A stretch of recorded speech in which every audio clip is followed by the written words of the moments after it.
has been used to buy cars. There is, you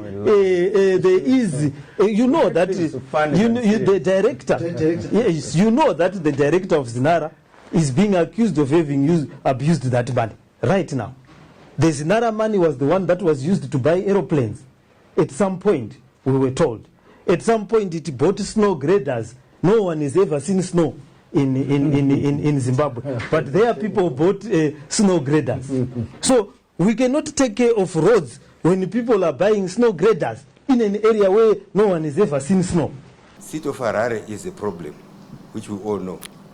That's why we've got a commission of inquiry right now to interrogate, investigate, and recommend to central government what course of action we have to take on City of Harare. I'm not privy to disclose to you now what is going to take place. But what I can tell you is City of Harare is rotten. It's corrupt. It's being run by corrupt people that must be brought to book. The wiring up there is wrong. That's why we call the mayor and his team and say, try to attempt to demolish this and see what will happen to you. We'll lock you up.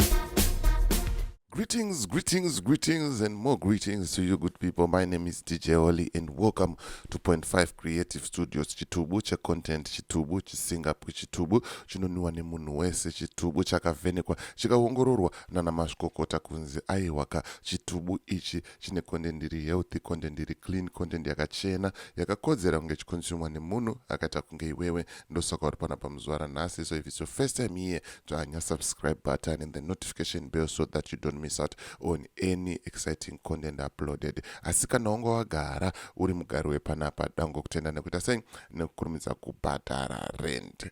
Hanzi nyaya hondo iri pakati pekanzuru nehurumende inopera here?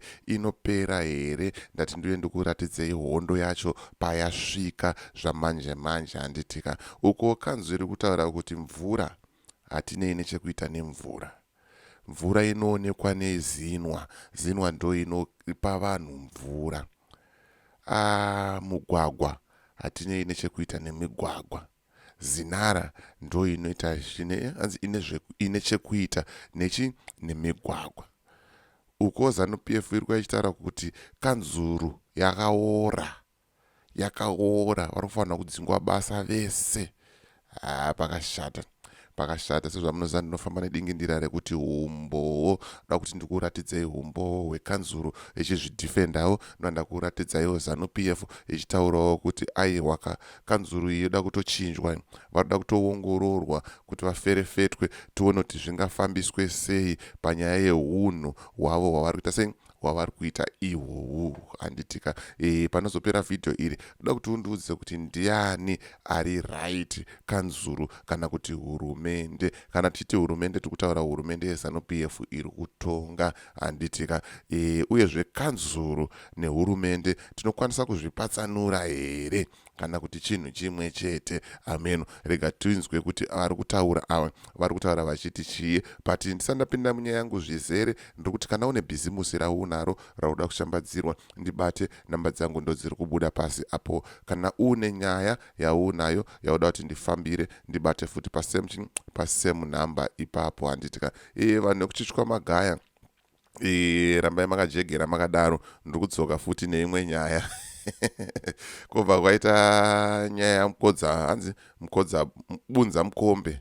Bunza mukombe ndiri kudzoka futi neimwe nyaya. Saka rambai makajegera makadaro. Ndikushaura kuti nini sei ndiri kutukwa nevanhu but handisiri nemuridzi wenyaya. Saka ndinoramba ndichingodzifambira nyaya dzacho. Ndoyandita sei ndokupai because at the end of the day mari iri kurwadza kuita sei iri kurwadza kushanda. Handitika right. Hanzi naOwen panapa company registration in South Africa zvanyore, hazvichanetsa. Chinongodiwa chete ipassport yako. Ukaita passport yako, zvinhu zvako zvatokete pakete handitika. Wobata Owen okuregistra company and then omva akuvhurira an FNB bank account. Hazvitombonetse 2 minutes 35 seconds unenge watomunhu pavanhu handitika. Saka bata Owen panamba dziri pascreen izo, wotaura kuti Owen ndabva nekuna DJ Hall rotaura ivo kuti iwewe ndiwe munhu wacho ari kuita zvinhu zvamanje manje. And gwenzi rephytomed richiripo harisi kupera handitika, rakazara.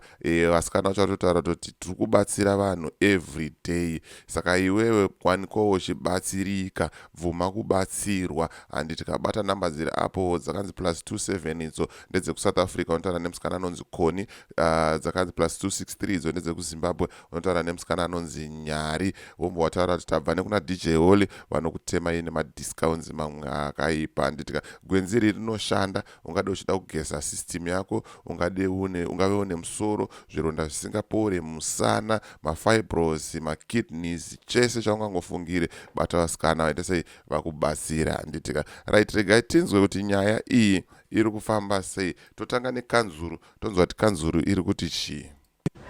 Zinara has had the money. Vehicle licenses, every motorist in Harare knows that they are not paying vehicle licenses to the city of Harare. They are paying to Zinara since 2009.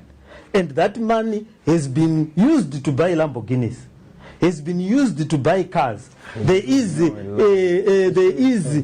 know that the director, yes, you know that the director of Zinara is being accused of having abused that money right now. The Zinara money was the one that was used to buy aeroplanes. At some point, we were told. At some point, it bought snow graders. No one has ever seen snow in Zimbabwe. But there people bought snow graders. So we cannot take care of roads when people are buying snow graders in an area where no one has ever seen snow. And that is Zinara. So the motorists of Harare, and I need to explain this to the motorists of Harare. Zinara is supposed to collect bills. Motorists of Harare have got most of the cars. The Zinara money does not come back. That money the world over, which is used by vehicle licenses, is the money that repairs roads in all the cities. In Zimbabwe, we give it to Zinara. Zinara builds roads in game parks and does not build roads where it has taken the money. Then you have a situation of the water. Zinwa is the one that is supposed to build dams. The last dam for Harare was built in 1976. That is Manyame Dam. That was when the last built a dam for Harare. Now they are concentrating in building dams where there are crocodiles and wild animals, which dams they don't even know what to use the water for. But when there are 3 million people, since 1976, they have not built a dam. But you find people opening dams in game parks, in the deep of some of the areas and names you have never known. Right, murukuvanzwa meya zvavari kutaura, murukuvanzwa meya zvavari kutaura kuti aiwaka isusu hatisirisu tiri responsible nemvura, hatisirisu tiri responsible nemugwagwa. Hanzi kuri kuvakirwa madhemu kwacho inzvimbo dzinotori nemakarwe, vachisiyawo zvavo nzvimbo dzine vanhu.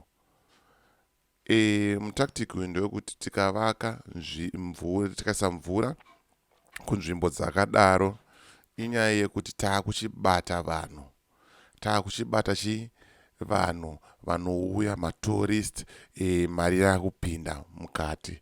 Tikavaka dhemu kuchitungwiza, vanhu vekuchitungwiza vanhu veopposition, vanozofarisa, vakawana mvura vanozogarika, vomva vatikanganwa kuti tiri zvibaba. So it's better for us to invest kumhuka dzesango, kuma-game parks, kwatinoziva kuti tinokwanisa kuzodya ikokoko. Ndo mutactic wavanenge vachishandisa iwawo handitika. Regai tinzwe zvichinzi Kanzuru yanetsa.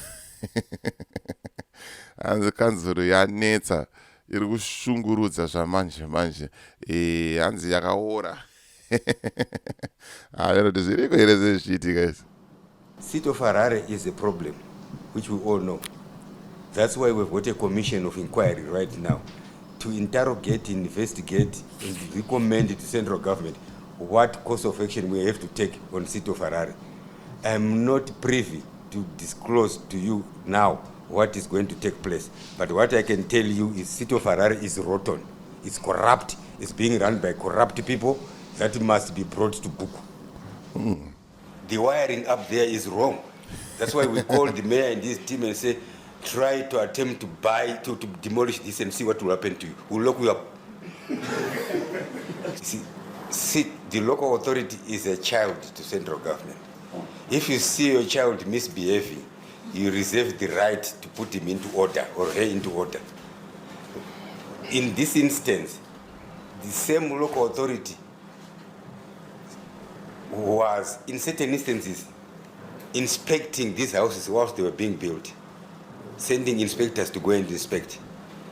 They were seeing in full view of the citizenry these houses being built.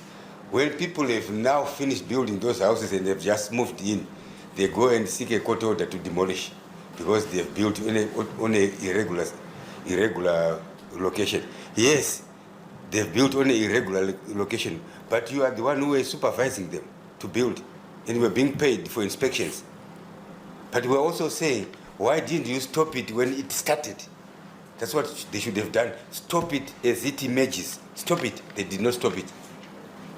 Because people are, it's a populist approach, trying to, score some cheap political goals. Somebody then went to media and say, we are now armed with a court order, we're going to demolish. I mean, we are human beings. We must be morally correct.